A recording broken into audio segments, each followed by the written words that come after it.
Bit লবণ। জি। 15 টাকা না, 10 টাকা না? না না না, 15 টাকা।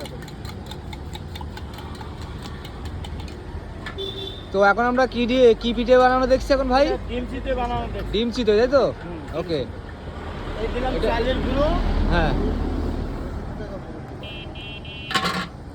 আর এটা দিলাম ডিম, আর এই দিলাম ধনে পাতা,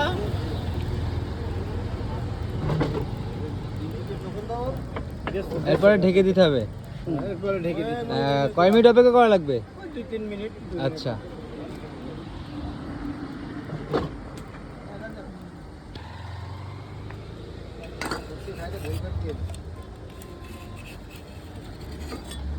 তো 2 মিনিট অপেক্ষা করার পরে আমাদের ডিম চিত হয়ে গেছে ভাই, হ্যাঁ? হ্যাঁ, হয়ে গেছে।